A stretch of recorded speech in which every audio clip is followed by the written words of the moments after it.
ጤና ይስጥልን የከበረ ሰላምታችን በመላው ዓለም ሆናችሁ ቃል ስፖርት ዩቲዩብ ቻናላችንን ለምትከታተሉ ውድ አድማጮቻችን ሁሉ ይድረስ ብለናል። ለዚህ ሰዓት አሰናድተን ያቀረብንላችሁን ስፖርታዊ ጥንቅሮች በቅደም ተከተል ለእናንተ ውድ አድማጮቻችን ስናደርስ እናንተ ደግሞ እስከ ፕሮግራማችን ፍጻሜ ላይክ፣ ሰብስክራይብ፣ ሼር እያረጋችሁን ከኛ ጋር እንድትቆዩ በአክብሮት ጋበዝ። ሀሳብ አስተያየት ካላችሁ ግን አጋሩን። በተለይም ቅዳሜ እሁድ ሳምንታችሁ እንዴት ተጠናቀቀ? እንዴት ያለ ሳምንት ነበር? በየክለቦቻችሁ ያሳለፋችሁትን ጻፉልን። እኛ በመረጃ ጥንቅራችን የተወሰኑ ሀገራዊ ጉዳዮችን፣ ዛሬ የሚደረጉ ጨዋታዎችን እናነሳለን። በአውሮፓ የመረጃ ሰዓታችን ማድሪድ መሪነቱን ለባርሴሎና አስረክቧል። የቡድን ዜና በስፋት እናነሳለን። በተለይም የአሰልጣኙ ጋዜጣዊ መግለጫ እጃችን ላይ ደርሷል። በስፔን ላሊጋ በርካታ ጨዋታዎች ነበሩ። የጣሊያን ሴሪኤ ወሳኝ መርሃ ግብሮች ሲደረጉ ነበረ። ሚላን ወደ መሪነቱ መጥቷል፣ እንመለከቷለን። የቡንደስሊጋ ቀሪ ጨዋታ ቃል ገብተንላችሁ ነበር፣ ይዘናቸው መጥተናል። ከዛ ውጭ የፍራንስ ሊጋ መሪነቱን አዲስ ክለብ ተረክቦታል። በርካታ መረጃዎችን በአውሮፓ ዙሪያ ይዘናል። በተወዳጁ የእንግሊዝ ፕሪሚየር ሊግም በርከት ያሉ መርሃ ግብሮችን በሳምንቱ መጨረሻ አየን። በርከት ያሉ የደረጃ ሰንጠረዥ ላይ ለውጥ የሚያስከትሉ ውጤቶች ነበሩ። በተለይም በቢግ ሲክስ የጋርዲዮላ ቡድን ሁለተኝነትን የተረከበበት ትልቅ ሳምንት ነበረ። ሲቲ እንዴት ያለ 13 ሳምንታትን እንዳሳለፈ እናነሳዋለን። ሊቨርፑል ወደ ድል የመጣበትም ሌላ ሳምንት ነበረ። ከዌስትሃም ዩናይትድ ጋር ጨዋታ ነበረው፣ ግን በጣም ደካማውን ዌስትሃምን ሊቨርፑል ድል አድርጎታል። ሊቨርፑል በጣም ወሳኝ ጨዋታ ነበረ። ከአራተኛ ሳምንት በኋላ ያየነው ሌላ ጥንካሬ ነበረ ሊቨርፑል ላይ ማለት ይቻላል። ከዛ ውጭ ግን ፍሎሪያን ቬርዝን በተመለከተ የቀድሞ ሰው የሚሉት ነገር አለ። ኦንሊ የእሳቸውን ሀሳብ እናነሳለን። የጨዋታውን ምርጥ ሰውና ከሊቨርፑል ጋር አንድ ትልቅ የዝውውር መረጃ ስላገኘን በዚህኛው ጥንቅራችን አካተን ይዘን መተናል። ዩናይትድም እንደዚሁ ወደ ድል የተመለሰበት ነበረ። ተከታታይ ነጥብ መጣሎች ገጥሞት ነበረ ዩናይትድን። ከዛ በኋላ ወደ ድል የመጣበት ነው። ማንቸስተር ዩናይትድን ቁጥራዊ መረጃዎች እናነሳለን። በ13 ጨዋታ የቡድኑ ወሳኝ ሰው ብሩኖ ፈርናንዴዝ፣ ዴቪድ ቤካም የሚለው ነገር አለ።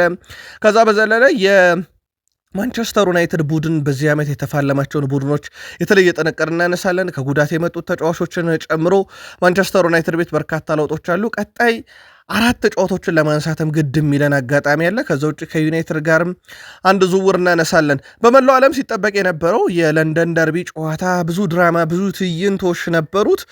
የሪስ ጄምስ ሀሳብ 1 ነጥብ ብቻ ማግኘታችን በጣም አስቆጭቶናል ያለበት የቀይ ካርዱ ጉዳይ፣ ማይክል አርቴታም ከጉዳት ጋር በተያያዘ የሰጡት በጣም አሳሳቢው መረጃ በአርሰናል በኩል እናነሳዋለን። ከዛ ውጭ ግን አርሰናልን፣ ቼልሲንም እንደ ቡድን በርካታ መረጃዎችን ይዘናል። የጊዜ ጠረን ቅሬታ ያቀረቡት ማይክል አርቴታና ከማንም ጋር መፎካከር እንችላለን ያሉትን ማሬስካን ጨምሮ የጨዋታው ልዩ ልዩ ይዘቶችን እናነሳለን። በርካታ ሀሳቦችን በጨዋታው ላይ ስለያዝን የእናንተን መልከታ አጋሩን። እስከ ፕሮግራማችን ፍጻሜ ቆዩ። ላይክ፣ ሰብስክራይብ፣ ሼር ያደርጉን። በሀሳብ መስጫ ሳጥናችን ላይ ሳምንታችሁ እንዴት እንዳለፈ ጻፉልን። ከቃል ስፖርት ዩቲዩብ ቻናል እኔ ቃለኝ መልካም ቆይታ ተመኘን። የኢትዮጵያ ፕሪሚየር ሊግ 8ኛ ሳምንት መርሃ ግብሮች ዛሬም ቀጥለው ይካሄዳሉ። ዛሬ ወደ 3 ጨዋታዎችን እንመለከታለን። ምድረገነት ሽረ ከሐዋሳ ከተማና ሲዳማ ቡና ከኢትዮጵያ ንግድ ባንክ ዛሬ በአዲስ አበባ ስቴዲየም የሚደረጉ ጨዋታዎች ናቸው። ሐዋሳ ላይ አንድ ጨዋታ ብቻ ነው የምናየው። ኢትዮጵያ ቡና ከሃዲያ ሆሳዕና ጋር የሚያደርጉት ጨዋታ ብቸኛው ዛሬ የሚደረገው መርሃ ግብር ነው። ትላንትናው ዕለት በተለይም በቃል ስፖርት ዩቲዩብ ቻናላችን ኖቬምበር 30 ምሽት ላይ ባቀረብንላችሁ የስፖርት የመረጃ ሰዓት ፋሲል ከነማ ከወላይታ ዲቻ 1-1፣ ወልዋሎ ዓዲግራት ዩኒቨርሲቲ መቀለ ሰባ እንደርታን 1-0፣ ባህር ዳር ከተማ ኢትዮጵያ መድን 1-0 እና ኢትዮ ኤሌክትሪክ ከአዳማ ከተማ 0-0 እንደተለያዩ ነግረናችሁ ነበር። በአውሮፓ ዛሬ 2 የሊግ ጨዋታዎችን እንመለከታለን። ሬዮ ቫልካኖ ከቫሌንሺያ በላሊጋ ይሄ ምሽት 5 ሰዓት ነው። ምሽት 4:45 በጣሊያን ሴሪ ቦሎኛ ከክሮሞንሴ ጋር እንደዚሁ ጨዋታቸውን የሚያደርጉ ይሆናል። ሎስ ብላንኮቹ በጣም ወሳኝ ነጥብ ጥለዋል። በስፔን ላሊጋ መርሃ ግብር ሪያል ማድሪድ ከዢሮና ጋር ያደርጉትን ጨዋታ 1-1 በሆነ አቻ ውጤት አጠናቋል። ግብ በማስቆጠር ረገድም ዢሮናዎች ቀዳሚ ነበሩ። ኦሃይኒ 45ኛው ደቂቃ ላይ ግብ አስቆጥሮ ይመሩ ነበር። በኋላም ላይ ኬሊያን ምባፔ 67ኛው ደቂቃ ላይ አቻ ያደረጋቸውም የፍጹም ቅጣት ምት ነገር ግን ለኬሊያን ምባፔ ሌላ ምዕራፍ ላይ የደረሰ ይመስላል። ሎስ ብላንኮች ያለፉትን 3 የላሊጋ ጨዋታ ማሸነፍ አልቻሉም። ሁሉንም ባቻ ውጤት ነው ያጠናቀቁት። ኬሊያን ምባፔ በዘንድሮ ውድድር ዘመን ከየትኛውም የአውሮፓ ሊግ ተጫዋች በላይ 7ኛ ፍጹም ቅጣት ምቱን ያስቆጠረበት ነው። ሪያል ማድሪድ ነጥብ መጣኑን ተከትሎ የላሊጋ መሪ አሁን የተረጋገጠ ባርሴሎና ሆኗል። ሪያል ማድሪድ በ35 ነጥብ ሁለተኛ ነው። ዢሮና 12 ነጥብ ላይ ደረሰ። በሳምንቱ አጋማሽ አትሌቲኮ ቢልባኦ ከሪያል ማድሪድ፣ ቀጣይ ሳምንት እሁድ ኤልቼ ከዢሮና ይጫወታሉ። ዣቪ አሎንሶ ላሊጋውም ገና በጣም ረጅም ነው ብለዋል። አሁን ሁለተኛ ደረጃ ላይ ነን የምንገኘው፣ ላሊጋው ገና ረጅም ስለሆነ ብዙ የሚያሰጋን ነገር የለም ብለዋል። የደረጃ ሰንጠረዡ በርካታ ለውጦችን በአመት ውስጥ እናያለን። ይህም እንግዲህ ቀጣይ ጨዋታ ላይ እኛ ራሱ ልናስተካክለው እንችላለን ብለዋል ዣቪ አሎንሶ። አያይዞም ሮድሪጎ ጎኤዝ ላይ የተሰራውን ጥፋት በተመለከተ እንዴት ፍጹም ቅጣት ምት እንዳልተሰጠ ሊገባኝ አልቻለም። በጣም አሳፋሪ ነገር ነው፣ ፔናልቲው ይገባን ነበር ብለዋል። ያው ሪያል ማድሪድ እንዳልኳችሁ ምንም አይነት እድል የለውም። ባለፉት 3 የላሊጋ ጨዋታ ላይ ሪያል ማድሪድ 6 ነጥቦችን ጥሏል። ባለፉት 3 የላሊጋ ጨዋታ የትላንትናው ደግሞ በጣም ከበድ ያለ ነው። ባርሴሎና አሁን የላሊጋ መሪነትን ተረክቧቸዋል ማለት ነው ከሪያል ማድሪዶች። ዣቪ አሎንሶ ግን ገና ነው አመቱ እያሉ ይገኛሉ። ኬሊያን ምባፔ እንዳልኳችሁ 7ኛ ፍጹም ቅጣት ምቱን በማስቆጠር ቀዳሚ ነው። እንደ አጠቃላይ ኬሊያን ምባፔም በሎስ ብላንኮች ቤት 78 ጨዋታ 67 ጎል 8 አሲስት ያለው ተጫዋች ነው። እንዳልኳችሁ ደግሞ የፍጹም ቅጣት ምቱ ቁጥር ግን ዘንድሮ በአውሮፓ ዙሪያ በጣም ከፍ ያለ ቁጥር ነው ያለው። ከዛ ውጪ ሮድሪጎ ጎኤሽ አሁንም ከግብ ጋር ሊገናኝ አልቻለም።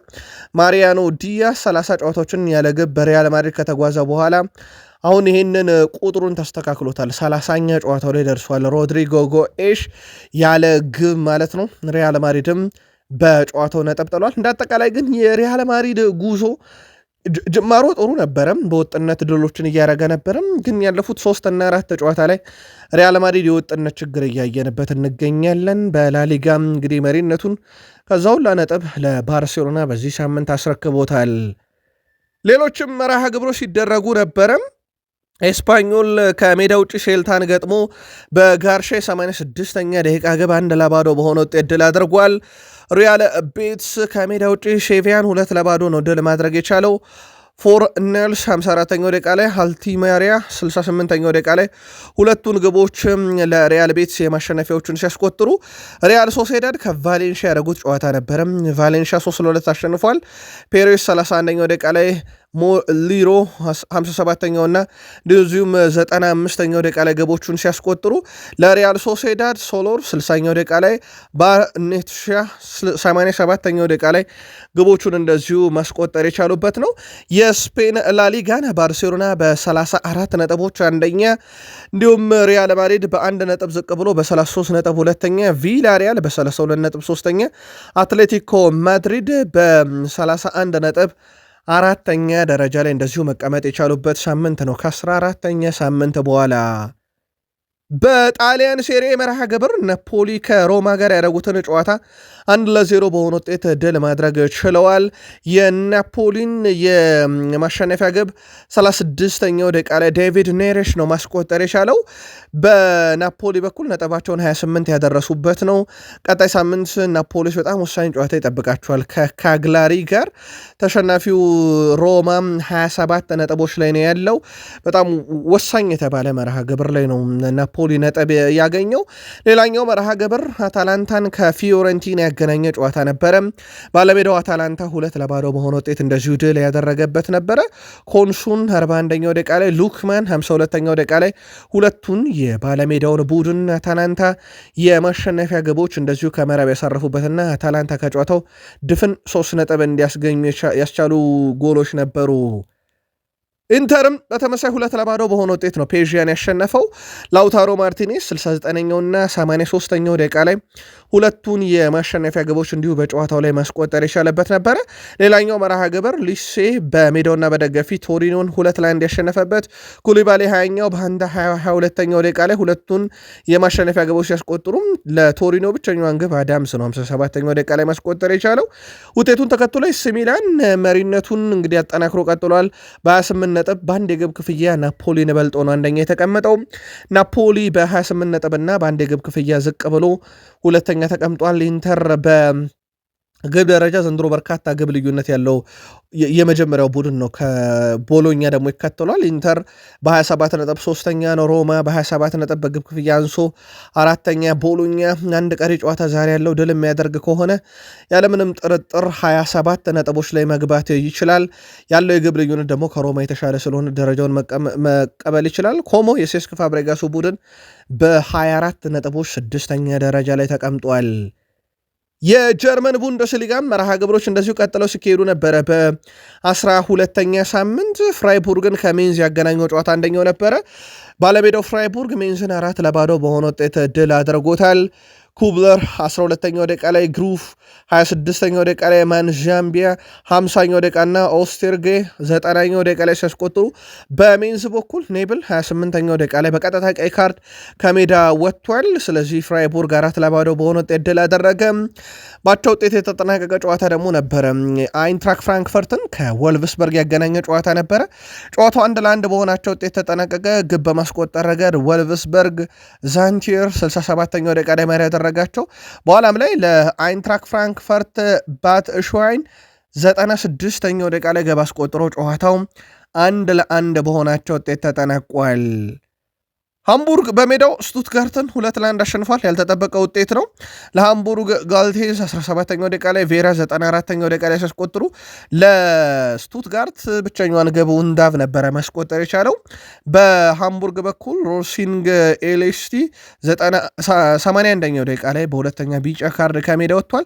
እንደ አጠቃላይ የቡንደስሊጋ ጨዋታ 12ኛ ሳምንትን ካየር በኋላ ባየር ሙኒክ በ34 ነጥቦች ይመራል። አርቢ ሌፕዚግ 26 ነጥብ ነው ያለው፣ የ8 ነጥብ ልዩነት አላቸው። ሁለተኛ ነው ቦሩሲያ ዶርትመንድ በ25 ነጥብ ሶስተኛ፣ ባየርነ ሌቨርኩሰን በ23 ነጥብ አራተኛ ናቸው። ሆፈንሄም በ23 ነጥብ አምስተኛ ነው በግብ ክፍያ ተበልጦ፣ እንዲሁም ስቱትጋርት በ22 ነጥብ ስድስተኛ ነው። ወራጅ ቀጠናው ሴንት ፖሊን በ7 ነጥብ 17ኛ፣ ሜንዝ በ6 ነጥብ 18ኛ። ወራጅ ቀጠና ጥሎ ማለፍ ሃይደኔም በ8 ነጥብ 16ኛ ደረጃ ላይ እንደዚሁ በጀርመን ቡንደስሊጋ መቀመጥ የቻሉበት ነው። ከ12ኛ ሳምንት በኋላ የፍራንስ ሊጋ በርከት ያሉ መርሃ ግብሮችን ተመለከትን። በርካታ ግብ ካየነባቸው ጨዋታ ኦሎምፒክ ሊዮን ናንትስን 3-0 በሆነ ውጤት ድል ያደረገበት ነበረ። በጨዋታው ላይ አቤን ቪኒሽስ 51ኛው ደቂቃ ላይ፣ እንደዚሁም ሳትራኒዮ 70ኛውና 77ኛው ደቂቃ ላይ ሶስቱን የኦሎምፒክ ሊዮን የማሸነፊያ ግቦች አስቆጥረው ኦሎምፒክ ሊዮን ከጨዋታው ድፍን 3 ነጥብ ከ3 ንጹህ ጎሎች ጋር ማግኘት የቻለበት ነው። ሊል ከሊሃቨር ያደረጉትን ጨዋታ 1-0 በሆነ ውጤት ድል አድርጓል። በጣም ወሳኙ ጨዋታ ኢግመን 88ኛው ደቂቃ ላይ ብቸኛዋን የሊል ግብ በጨዋታው እንደዚሁ ማስቆጠር የቻለበት ሲሆን፣ ሌላኛው መርሃ ግብር ሎሪየንትን ከኒስ ያገናኘ ጨዋታ ነበረ። ባለሜዳው ሎሪየንት 3-0 በሆነ ውጤት ሊንስን አሸንፏል። የሎሪየንትን 3 የማሸነፊያ ግቦች አብርጌል 31ኛው ደቂቃ ላይ፣ ሱሞኖ 47ኛውና 53ኛው ደቂቃ ላይ ማስቆጠር ችሏል። ኒስ ብቸኛዋን ግብ አቮም የሎሪየንቱ ተጫዋች በራሱ መረብ ላይ 12ኛው ደቂቃ ላይ አስቆጠረ። ሎሪየንት ጨዋታውን 3-1 በሆነ ውጤት ድል አደረገ።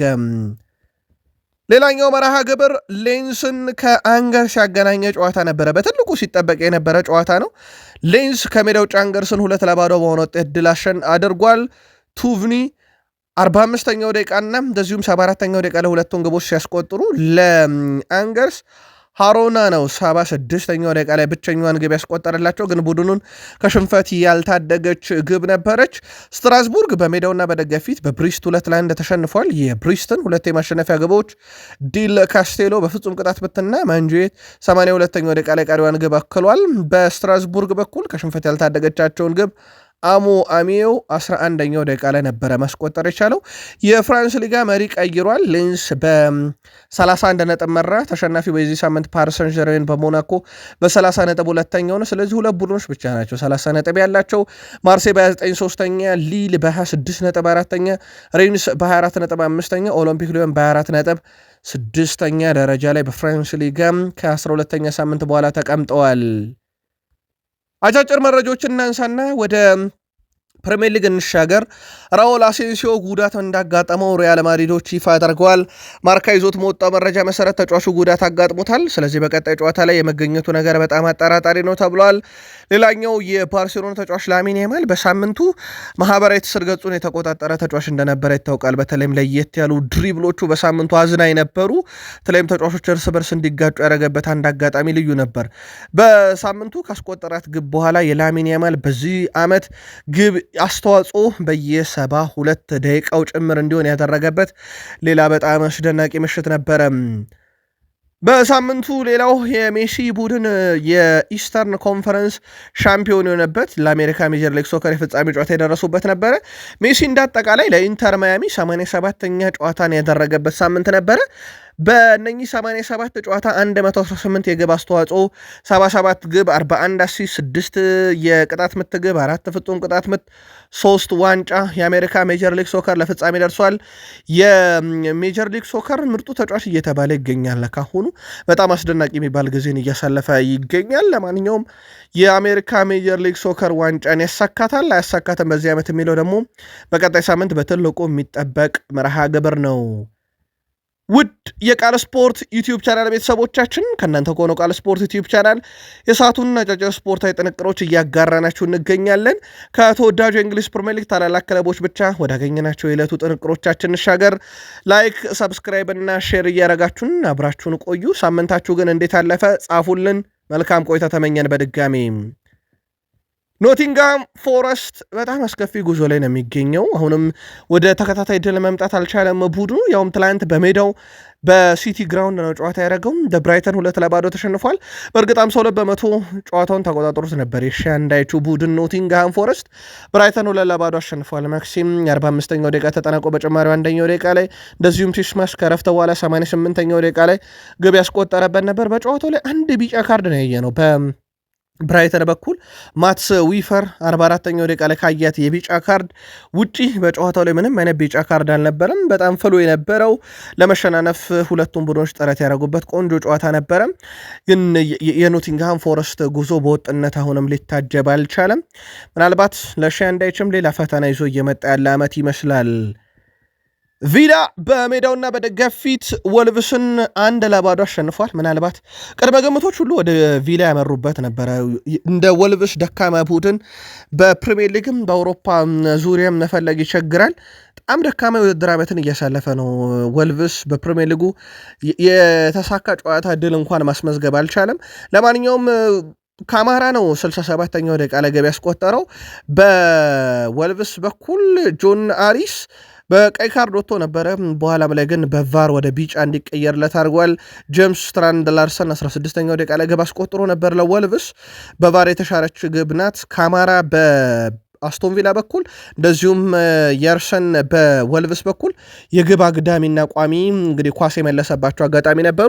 ጨዋታው ከሞላ ጎደል የአስቶን ቪላ የበላይነት የነበረው ነው። ግን ወልቭስ በጣም አስከፊ ጉዞ ላይ ነው የሚገኘው። በተወሰነ መንገድ ወልቭሶችም ጥረት አድርገው ነበር፣ ግን በጨዋታው ላይ አንድም ነጥብ ማሳካት እንደዚሁ ያልቻሉበት ሆነዋል።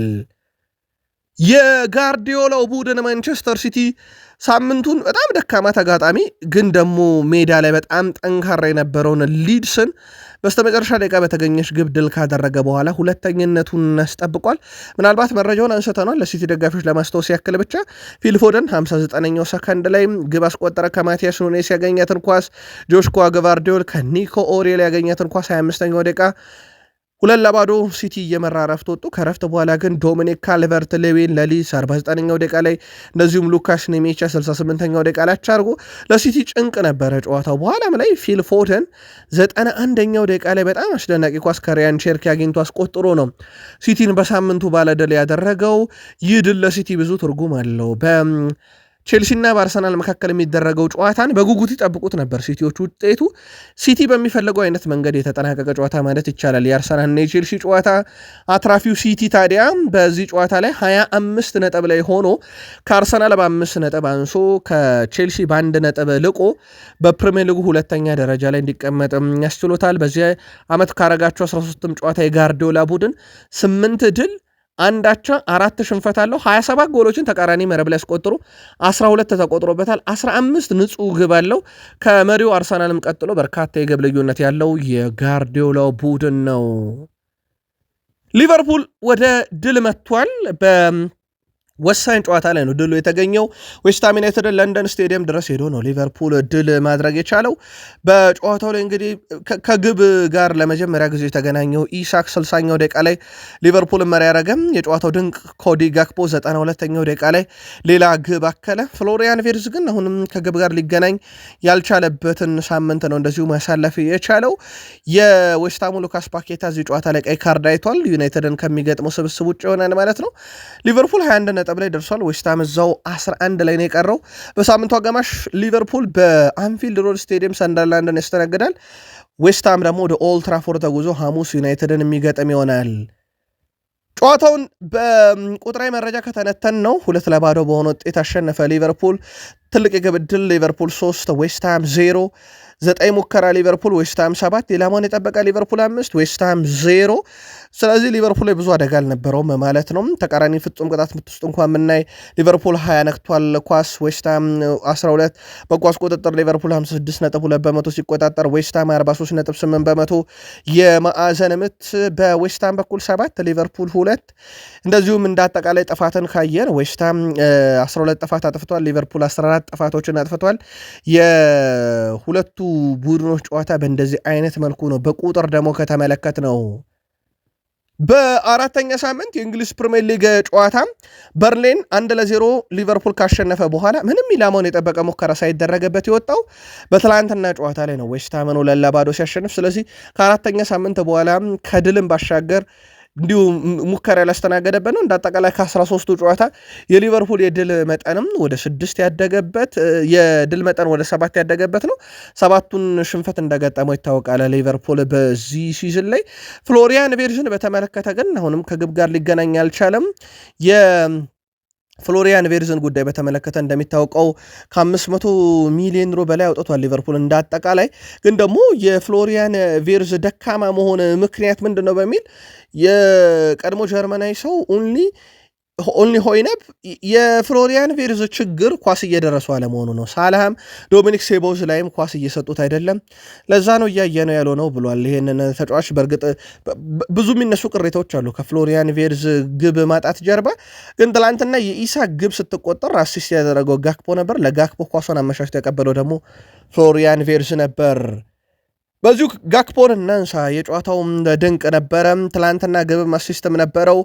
በተቃራኒ ቡድኑ 7 ኳስ ነክቷል። የአንድ ላንጉነት 6 አሸንፏል። 3 የግብ ዕድል ፈጥሯል። 2 ጥፋቶች ተሰርተውበታል። ብዙ የግብ ተሳትፎን ያደረገ ነው። በጨዋታው ሁሉም ነገር የነበረው ተጫዋች ነበር ማለት ይቻላል ኮዲ ጋክፖ። እንደ አጠቃላይ ሊቨርፑል በሁሉም ውድድሮች ከዌስትሃም ዩናይትድ ጋር ባረጋቸው የመጨረሻ 10 ጨዋታ የበላይነቱን አስጠብቋል። 9 ድል ነው፣ 1 አቻ ነው ያለው። ባለፉት 10 ጨዋታ ሊቨርፑል በዌስትሃም ሽንፈት የሚባል ነገር እንደዚሁ አልደረሰበትም። 28 ግብ ዌስትሃም ላይ ያለው በመጨረሾቹ 10 ጨዋታ ላይ 7 ተቆጥሮበታል። 21 ንጹህ ግብ አለው እንደማለት ነው። ከዛ በዘለለ 4 ክሊንሺት አለ ሊቨርፑል በኩል ዌስትሃምን ሲገጥም። ሊቨርፑል በጣም ጥሩ ማገገሚያ ያገኘ ጨዋታ ይመስላል። ያንንም በትክክል ተወጥቶበታል። በዚሁ እንቀጥላለን ብሏል ኮዲ ጋክፖም ከጨዋታው በኋላ። ኢሳክም በዚሁ ሪትም ጨዋታዎችን እያሸነፍን መቀጠል አለብን ብሏል። ምናልባት ከሊቨርፑል ጋር አንድ የዝውውር መረጃ እናንሳ። ሊቨርፑል የአንቶኒዮ ሴሜኔን ጉዳይ አጥቦ እየሰራበት ነው። እንግዲህ ሁኔታዎችን ለማወቅ ጥረቶችን እያደረገ ነው። ወኪሉንም የቅርብ ሰውንም እያነጋገረ ነው ሊቨርፑል ተብሏል። በአሁኑ ጊዜ ምንም አይነት ድርድር ወይም ይፋዊ ንግግር ከበርንሞዝ ጋር አልተጀመረም። ነገር ግን የእሱን ሁኔታ እንግዲህ መረጃ በማሰባሰብ ላይ ናቸው። ማንቸስተር ሲቲ ሴሜኔን በቅርብ እየተከታተለ ነው። ሌሎችም በርከት ያሉ የፕሪሚየር ሊግ ክለቦች የአንቶኒዮ ሴሜኔ ፈላጊ ናቸው። ቀላል ዝውውር ይሆናል ተብሎ አይታሰብም። በነገራችን ላይ በዚህ ዓመት ያስቆጠራቸው ግቦች ውስጥ ግማሹን በቀኝ እግሩ ግማሹን በግራ እግሩ ነው ያስቆጠረውና አንቶኒዮ ሲሞኔ እንደዚህ አይነት ጥራት ያለውም ተጫዋች ነው በፕሪሚየር ሊጉ። ግን እንዳልኳችሁ ሊቨርፑል እንቅስቃሴ እያደረገ ቢሆንም በቀላሉ ግን የሚያልቅ አይነት ዝውውር አይደለም። በዛ ላይ ከ100 ሚሊዮን ፓውንድ በላይ ሊያገኙበት ያቀዱትን ተጫዋቻቸው በርንማውዝ አሁን በውል ማፍረሻው ምክንያት ወደ 65 ሚሊዮን ፓውንድ ወርዷል። ቀጣይ ክረምት ላይ ደግሞ 55 ሚሊዮን ፓውንድ ይወርዳልና መሸጡ ጥር ላይ የሚቀር አይመስልም በበርንማውዝም በኩል። ዩናይትድ በጣም ወሳኝ ድል ከሴልኸርስት ፓርክ። ዩናይትድ 3 ነጥብ ከሴልኸርስት ፓርክ ይዞ መጥቷል። በጣም የሚቸገርበት ሜዳን በጣም የሚቸግረውን ተጋጣሚውን ነው ድል ያደረገው። በዚህ ዓመት በእርግጥ ለዩናይትድ አስቸጋሪ የተባሉ ቡድኖች ሁሉን ድል አድርጓቸዋል። ብራይተን ሌላኛው ነበረ። ትላንትና ዣን ፌሊፔ ማቴታ ቀዳሚ አድርጓቸው ነበር 36ኛው ደቂቃ ላይ ሁለተኛ ጊዜ በመታት ፍጹም ቅጣት ምት።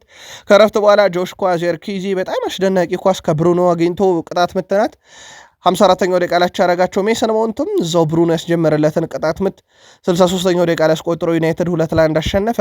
ዩናይትድ ነጥቡ 21 ነው። ፓላስ ወደ 20 እዛው ቆሞ ደረጃውን ዝቅ ብሎበታል። ሐሙስ ዩናይትድ ኦልድ ትራፎርድ ላይ ዌስትሃምን ይገጥማል። ሮብ ተርፍ ሙር ላይ በርንሌ ከክሪስታል ፓላስ ጨዋታቸውን የሚያደርጉ ይሆናል። ለማንቸስተር ዩናይትድ በጣም አስደናቂ ድል ያውም ከሴልኸርስት ፓርክ ያውም ከረፍት በኋላ ባስቆጠሯቸው ግቦች። በዘንድሮ ውድድር ዓመት የአርሰናል የቆመ ኳስ ብዛት የተቆጠሩት 10 ናቸው። ብዙ ያልተነገረለት ማንቸስተር ዩናይትድ 10ኛ ግቡ ላይ ደርሷል። 2 የቆሙ ኳሶች ናቸው ትናንትናም ግብ የሆኑት መነሻቸው። ስለዚህ ዩናይትድ 2 ማስቆጠሩን ተከትሎ አርሰናልና ቼልሲ ጨዋታ ላይ አርሰናል አላስቆጠረም የቆመ ኳስና ሁለቱም አሁን 10 አላቸው። ሁለተኛው ቡድን ቼልሲ ነው 8 አለው። ክሪስታል ፓላስ ቼልሲ 9 አለው። ክሪስታል ፓላስ 7 የቆሙ ኳሶችን አስቆጥሯል። ስለዚህ ዩናይትድ እና አርሰናል አንደኛ ናቸው ማለት ነው። ግን የዩናይትድ ሲነገር አልሰማነውም ወይ ብዙ አላስተዋል ነው የቆመ ኳስ አጠቃቀማቸው። ሩበን አሞሪም እንደውም ከጨዋታው በኋላ ልንሻሻልበት ሁላ የሚገባ ነው፣ ይሄ በቂ አይደለም፣ ከአርሰናል ጋር እኮ ሆናቸዋል ሲባሉ ማለት ነው፣ ይሄ በቂ አይደለም፣ ልንሻሻልበት የሚገባ ቁጥራችን ሲሉ ከጨዋታው በኋላ እንደዚሁ ሀሳባቸውን አጋርተዋል። ማንቸስተር ዩናይትድ በሊጉ ካደረጋቸው ያለፉት 7 ጨዋታም የተሸነፈው አንዱን ብቻ ነው። 4 አሸንፎ 2 አቻ በአንድ ውጤት ደግሞ አጥቷል። እንደ አጠቃላይ ማንቸስተር ዩናይትድ ባለፉት 7 የሊጉ ጨዋታዎች ላይ ነው። እንደ አጠቃላይ ደግሞ በሁሉም 13 ጨዋታ 6 ድል 4 ሽንፈት 3 አቻ 21 ነጥብ ሰብስቧል። አንድ ክሊንሺት አለው፣ 21 አስቆጠረ፣ 20 ተቆጠረበት፣ አንድ ንጹህ ግብ 21 ነጥብ ጋር አለው ማለት ነው ማንቸስተር ዩናይትድ በዚህ የውድድር ዓመት ላይ። ብሩኖ ፈርናንዴዝ በጣም አስደናቂ ተጫዋች ነው ለማንቸስተር ዩናይትድ። አሁንም ቢሆን ብሩኖ እንግዲህ ያለው የአሲስት መጠን 49 ደርሷል ዩናይትድን ከተቀላቀለ በኋላ። እሱ ዩናይትድን ከተቀላቀለ በኋላ በነገራችን ላይ ከብሩኖ 49 ቀጥሎ በርካታ አሲስት ያለው ራሽፈርድ ነው 19 ነው። ቤተሰቦቻችን ፖግባ 12 አለው። ባለፉት 5 ዓመታት ውስጥ የዩናይትድ ሁሉ ነገር ነበር ማለት ይቻላል። ብሩኖ ፈርናንዴሽ ትላንትና አሲስት ነበረው፣ 2 ቁልፍ ኳስ አቀብሏል፣ አንደኛ ነው። በርካታ ኤክስጂ በጨዋታው ላይ የሱ ነበር። ግብ ሊሆን የሚችል ኳስን በማቀበል በመሞከርም ግብ ሊሆን የሚችል ኳስ በመሞከር ቀዳሚ ነው። ኳሶችን ወደፊት በማሻገር ቀዳሚ ነው። ብዙ የተሳኩ ረጅም ኳሶች ቀዳሚ ነው። ብዙ የተሳኩ ኳሶችን እንግዲህ ከመሃል ሜዳ ወደ 3ኛ ሜዳ ክፍል ላይ በማቀበል ቀዳሚ ነው። በፍጹም ሳጥን ውስጥ በፍጹም ቅጣት ምት መምቻ ሳጥን ውስጥ ኳስ በመንካትም ቀዳሚ ነው። ብሩኖ በሁሉ ነገር ቀዳሚ የነበረበት ምሽት ነበር። ዴቪድ ቤካም ቡድኑ የተወሰነ ለውጦችን አይቼበታለሁ ብሏል፣ ግን ገና ነው ብሏል። ማንቸስተር ዩናይትድ የሚቀረው ነገር አለ፣ ግን ምልክቶች አሉ። በሩበን አሞሪም ላይ እርግጠኛ ነኝ እያለ ነው። አሁን ላይ ማንቸስተር ዩናይትድ እንግዲህ በአሰልጣኝ ሩበን አሞሪም ስር መሻሻል ይችላል፣ ጊዜ ግን ያስፈልጋል ብለዋል። ዩናይትድ ምናልባት በሩበን አሞሪም ስር አንድ እየተነሳበት ያለው ጥያቄ የጨዋታ አቀራረብና የወጥነት ጉዳይ ነው። ቤካም ጊዜ ከተሰጠው ግን አሁን ባለው አያያዝ ማንቸስተር ዩናይትድን መለወጥ የሚችል አይነት ሰው ብሎታል ሩበን አሞሪም ከጨዋታውም በኋላ። ዩናይትድ በፕሪሚየር ሊጉ ቶፕ 6 ውስጥ የሚገኙ ክለቦችን አሁን 5ቱን ገጥሟቸዋል። ማንቸስተር ዩናይትድ በዚህ ሲዝን እስከ 13ኛ ሳምንት ባለው መርሃ ግብር ቆይታው ውስጥ አሁን ላይ በደረጃ ሰንጠረዡ ከ1 እስከ 6 ካሉ ክለቦች ውስጥ 5ቱን መግጠም ችሏል። በተለይ ዩናይትድ ከነዚህ 5 ክለቦች 3ቱን በአሳማኝ ብቃት መርታት የቻለበት ነው። ብቸኛው በሙሉ ብልጫ ተወስዶበት የተሸንፈው በሲቲ ብቻ ነው። በተለይም ከሊጉ መሪ አርሰናል ጋር በነበረው ጨዋታ ዩናይትድ በጣም የሚያስቆጭ ውጤት እንዳስመዘገበ ይታወቃል። ዩናይትድ በሙሉ ብልጫ ግን ጨዋታውን ተሸንፎ የወጣበት ነበር። የጨዋታ ውጤት ዩናይትድን ሙሉ በሙሉ ብልጫ ያላስመሰከረ ጨዋታ ነበረ ያ ጨዋታና ማንቸስተር ዩናይትድ እንዳጠቃላይ ጥሩ ነገሩ በፕሪሚየር ሊጉ ለዋንጫ የሚፎካከሩ በቀጥታ የዋንጫ ተፎካካሪ የሆኑ ክለቦችን አርሰናልም፣ ሲቲም፣ ቼልሲንም እንዲሁ ብራይተንንም የገጠመበትና ድል ያደረገበትና እንዲሁም በአርሰናልና በሲቲ ብቻ የተሸነፈበት ነው። እንዳጠቃላይ ግን ማንቸስተር ዩናይትድ ከሞላ ጎደል ከአናቱ ያሉትን ቡድኖች እንዲሁ የረታበትም መርሃ ግብሮችን ነው እስከ 13ኛ ሳምንት ያየ ነው። በዚህ ሲዝን ማንቸስተር ዩናይትድ ካጣቸው ነገሮች ውስጥ አንደኛው ተከላካዩን ነበረ። በተለይ በጣም ወሳኙ የሆነ ተጫዋች ሌሳንድሮ ማርቲኔዝን አሁን ከጉዳት ተመልሶ መጥቷል። ስለዚህ ለማንቸስተር ዩናይትድ የመሃል ተከላካይ ግራው ላይ እሱን የግራ ተመላላሽ ላይ ደግሞ ሉክሾን መጠቀም የሚችሉበት ደረጃ ላይ ደርሰዋል። ሩበን አሞሪም በዚህ ሳምንት ይጫወታሉ ተብሎ ያኔ ሲጠየቁ በአርቦ ጋዜጣዊ መግለጫ በኤቨርተን ጨዋታ ላይ ተጠባባቂ ከነበረ መጫወት ይችላል ማለት ነው ብለው ነበረ። ከተቀያሪ ወንበር አስገብተውታል። ሌሳንድሮ ማርቲኔዝ የፀጉር ስታይሉን ቀይሮ የተወሰነ ለውጥ ታይቶበት ነው በገጽታ ደረጃ የመጣው። ለማንቸስተር ዩናይትድ ምን ያህል ሳምንታትን እንዲሁ ከጉዳት ነፃ ሆኖ ወይንስ እስከ ዓመቱ መጨረሻ የምናየው ይሆናል። ግን ለዩናይትድ በጣም በጣም ወሳኙ ተጫዋች ወደ ሜዳ እንደዚሁ የተመለሰበት ነበረ። ሜሰን ማውንት በርካታ ጎሎች ላይ ዘንድሮ ተሳትፏል። ከአምናው ሁሉም በጣም የተሻለ የውድድር ዓመት ዘንድሮ እያሳለፍን ያውም ገና በ13ኛ ሳምንት ላይ ነው። ትላንትና የማሸነፊያውን ገቢ ያስቆጠረ እሱ ነው። ብሩኖ እዛው ቅጣት ምቱን አስጀምሮለት ምናልባት ወይኒ ማርክ ሩኒ ከናኒ ጋር አርሰናልን 8-2 ባሸነፉበት ጨዋታ ሩኒ 2 ቅጣት ምቶችን ሲያስቆጠር ናኒ እዛው እያስጀመረለት ነበረና ትላንትና ብሩኖ በዛው አይነት ነው ሜሰን ማውንት ኳስ ሲያስጀምርለት የነበረው። ከዛ በዘለለ ዣን ፌሊፔ ማቴታም 5 ጎሎችን ባለፉት 6 የፕሪሚየር ሊግ ጨዋታ ማስቆጠር ችሏል በማንቸስተር ዩናይትድ ላይ። ትላንትናም ፍጹም ቅጣት የምታገኘ መታ 2 ኳሱን ነክታል በሚል ተሽሮ እንደገና እንዲመታ አደረገም። ከዛ ግን አስቆጠረ። በአዲሱ ሕግ መሰረት ኳስ ፍጹም ቅጣት ምት ሲመታ ኳሱ 2 ጊዜ ከተነካ ወይም በ2 እግር ከተነካ ከተቆጠረ ፍጹም ቅጣት ምቱ ይደገማል። ከተሳተ ፍጹም ቅጣት ምቱ የተመታበት ቦታ ላይ ተቃራኒ ቡድን ቅጣት ምት እንደሚያገኝ ይታወቃል። ዩናይትድ አንድ የክሪስታል ፓላስን ጨዋታ አሸነፈ። የዩናይትድ አንድ ደጋፊ ፀጉሬን አልቆረጥም እንዳለ ይታወቃል። ስለዚህ ዩናይትድ አንድ ጨዋታ ስላሸነፈ ቀጣይ 4 ጨዋታዎችን ዌስትሃም ዩናይትድን ኦልትራፎርድ ላይ በሳምንቱ አጋማሽ፣ ወልቭስን ሞሊኒክስ ላይም በፕሪሚየር ሊግ ይገጥማል። ከዛ በርንማውስን ኦልትራፎርድ ላይ፣ አስቶን ቪላን ከሜዳ ውጭ ይገጥማል። ዩናይትድ ከተቀሩት 4 ጨዋታ እንድል አድርጎ የአንድ ደጋፊውን ፀጉር ያስቆርጥ የሆነው የሚለው ደግሞ በትልቁ ይጠበቃል። ፀጉሬን አልቆረጥም ብሎ አንድ ደጋፊ እንዳለ ይታወቃል። ዩናይትድ 5 ተከታታይ ድል ካላመጣም። ሌላኛው በዩናይትድ በኩል የቡድን ዜናችን በክረምት የዝውውር መስኮት ማንቸስተር ዩናይትድ የተቀላቀለው ታዳጊ ተጫዋች ዲዬጎ ሊዮን በጥር የዝውውር መስኮት ማንቸስተር ዩናይትድን ለመልቀቅ የፈረንሳዩን ክለብ ኒስንም ለመቀላቀል እቅድ አለው እየተባለ ነው። ዲዬጎ ሊዮን በፈረንሳዩ ክለብ ኒስ የሚቆየው ግን ከመጫወቻ ደቂቃ ጋር በተያያዘ እንጂ ዩናይትድን ከመልቀቅ ጋር እንዳልሆነ ነው ስካይ ስፖርት በዘገባው ይዞት የወጣው። አርሰናል ከቼልሲ የለንደን ደርቢ ጨዋታ ነው። ብዙ አነጋጋሪው ጨዋታ ነው። ሰፋ ያለ መረጃ ይዘናል። አብራችሁን ትቆያላችሁ። የአርሰናልም የቼልሲ ደጋፊዎች በፕሪሚየር ሊግ መርሃ ግብር ጨዋታው 1-1 በሆናቸው ውጤት ነው የተጠናቀቀው። ግብ በማስቆጠር ረገድ ትሮቫቻሎቫ ከማዕዘን ምት ሪስ ጄምስ ያሻማትን ኳስ አስቆጥሮ 48ኛው ደቂቃ ላይ መሩ። ከዛ ቡካዮ ሳካ በጨዋታ እንቅስቃሴ ወደ ሳጥን ውስጥ ያሻገራትን ኳስ ሚካኤል ሜሪኖ በጭንቅላቱ ገይቶ 59ኛው ደቂቃ ላይ ያረጋቸው። ጨዋታው በዚሁ ነው የተጠናቀቀው። ቼልሲም በመጀመሪያ አጋማሽ ነው ገና 38ኛው ደቂቃ ላይ ያውም የቡድኑን ሁሉ ነገር የፕሪሚየር ሊጉም የአውሮፓ ምርጡ እየተባለ የተወደሰውን ሞይሰስ ካይሴዶን በቀይ ካርድ ያጡት በጣም አደገኛ ጥፋት ነበረ። በእርግጥ የፈጸመው በቀይ ካርድ ወጥቷል። ግን ይሄንኑ ጥፋት ያጠፋ ተጫዋች በዚህ ሳምንት በፕሪሚየር ሊግ በቢጫ ካርድ ብቻ የታለፈበትን አጋጣሚም እንዲሁ ስመለከት ነበር። ለማንኛውም ቀይ ካርዱ ብዙ አከራካሪ አልነበረም። ግን ቅሬታ ያለው ካለ በሀሳብ መስጫ ሳጥናችን ላይ ላኩልን። ግን በቅሬታ ደረጃ እስካሁን በሚዲያም በትልልቅ ሚዲያዎችም በቀድሞ ዳኞችም ቅሬታ ሲቀርብበት አላየንም። አርሰናል በ30 ነጥብ አንደኛ ነው። ቼልሲ በ24 ነጥብ ሶስተኛ። በሳምንቱ አጋማሽ ሊድስ ዩናይትድ ከቼልሲ፣ ሮብ አርሰናል ከብሬንትፎርድ ኤምሬትስ ላይ ጨዋታ ያደርጋሉ። 1 ነጥብ ብቻ ማግኘታችን ያበሳጫል ብሏል ሪስ ጄምስ። የሰሞቹ አምበል ሪስ ጄምስ ከጨዋታው በኋላ ሁሉም ሰው ባደረገው ነገር ኮርቷል ሲል ሀሳቡን ሰጥቷል። 1 ነጥብ ብቻ ይዘን መውጣታችን ያበሳጫል ያለው ተጫዋቹ በ10 ተጫዋች መጫወታችን ትንሽ ነገሮችን አክብዶብናል ብሏል። ግን ሜዳ ላይ የቁጥር ብልጫ የተወሰደበት አይመስልም ነበረ ቼልሲ። ምናልባት የማሬስካ ዩናይትድ ከቼልሲ እንደዚሁ ሲጫወቱ በቀይ ካርድ ወጥቶባቸው ነበረ ግብ ጠባቂ እና ያን ሰዓት ላይ የሰሯቸው ስህተቶች በበርካቶች ዘንድ አስወቅሷቸው ነበረ። ትላንትና ግን ጎዶሎ እንዳይመስል ቡድኑ በታክቲክ ደረጃ የቀየሩበት መንገድ በጣም አስደናቂ። በ4-4-1 ጨዋታ እንዲጫወት አድርገውት ቡድኑን የፊት መስመሩ ላይ ብቻ አንድ አጥቂ እንዲኖር አድርገው ባላንሱን ጠብቀውት ነበረ። በ10 ተጫዋች ምን ደረጃ ላይ እንዳለንና ለምን እንደተፋለምን ማሳየት ችለናል። ጥሩ መልእክት ነው ለእኛን ለሚገጥሙ ብሏል ሪስ ጄምስም ከጨዋታው በኋላ። ሪስ ጄምስ በጨዋታውም የጨዋታው ኮከብ ነበር፣ እንመለስበታለን። የአርሰናል ግብ ያስቆጠረው ሚኬል ሜሪኖ ሞይሰስ ካይሴዶ የተመለከተው ቀይ ካርድ ትክክል ብሎታል።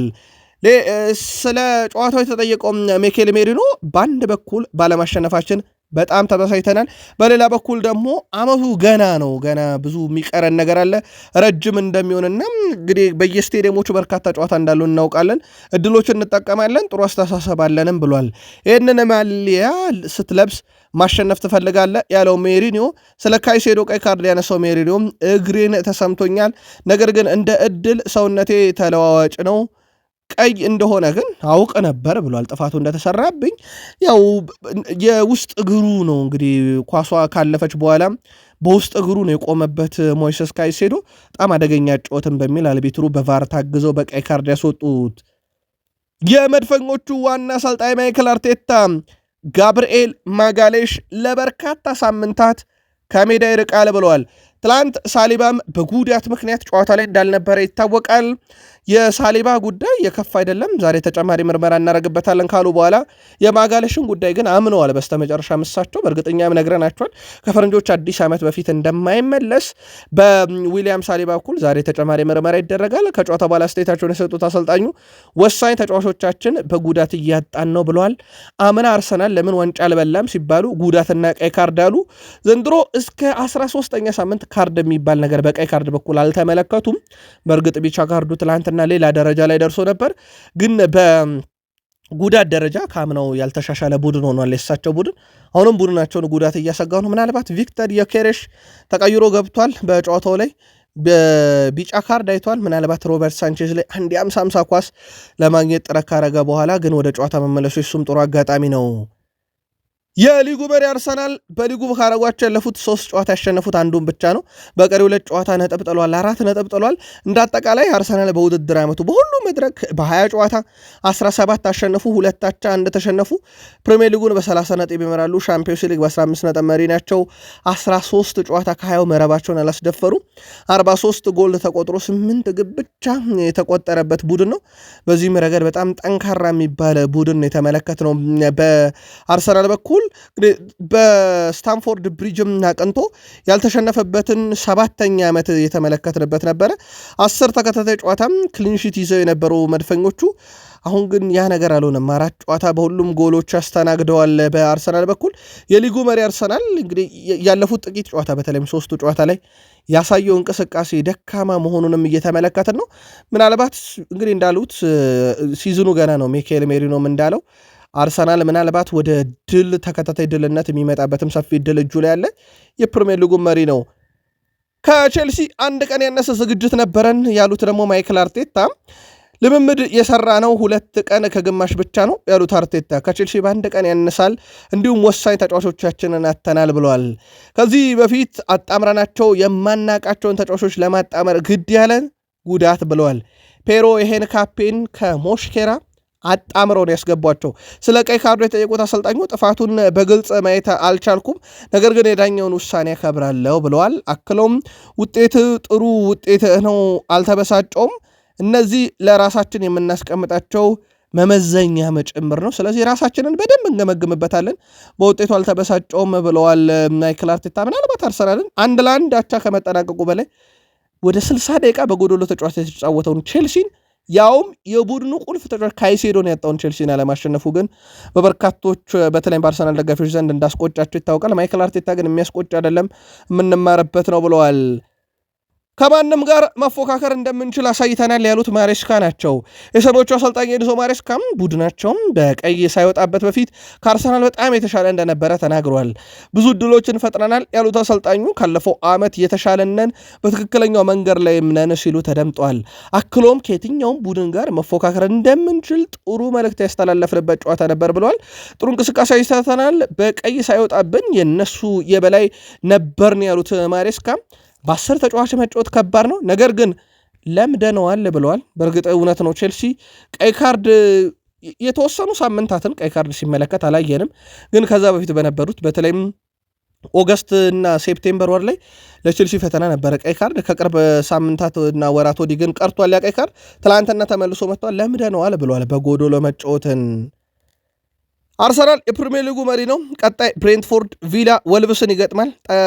በወረቀት ደረጃ እንግዲህ ቀለል ያሉ ቡድኖች ናቸው። ምናልባት ሜዳ ላይ በጣም ፈታኝ ናቸው። ሊድስ እንዴት ሲቲን እንደፈተነው እናውቃለን። ሁለተኛው የፕሪሚየር ሊግ ክለብ ሲቲ ደግሞ ፉልሃም፣ ሰንደርላንድ፣ ፓላስን ይገጥማል። በንጻሬም በጣም ዝቅተኛ ደረጃ ናቸው። ሶስተኛ ላይ ያለው ቼልሲ፣ ሊድስ፣ በርንማውዝ፣ ኤቨርተንን ይገጥማል። በአንጻራዊነትም ካየን ቡድኖቹ በተወሰነ መንገድ ተቀራራቢ አይነት ይዘት ያላቸውን ቡድኖች ይገጥማሉ። የደረጃ ሰንጠረዡ ላይ ለውጥ ለማምጣት እንግዲህ በጣም ወሳኝ የተባሉ ቀጣይ 3 ጨዋታዎች ናቸው። የካይሴዶ ቀይ ካርድ በነገራችን ላይ በ130 ጨዋታ የመጣ ቀይ ካርድ ነው። ከዛ በዘለለ በካይሴዶ በኩል ቀጣይ በጣም ወሳኝ የተባሉ 3 ጨዋታዎች ያመልጡታል። በቼልሲ በኩል ሊድስ፣ በርንማውዝ፣ ኤቨርተንን የሚገጥመውን የቼልሲን ስብስብ እንደዚሁ ማገዝ አይችልም በቀይ ካርዱ ምክንያት።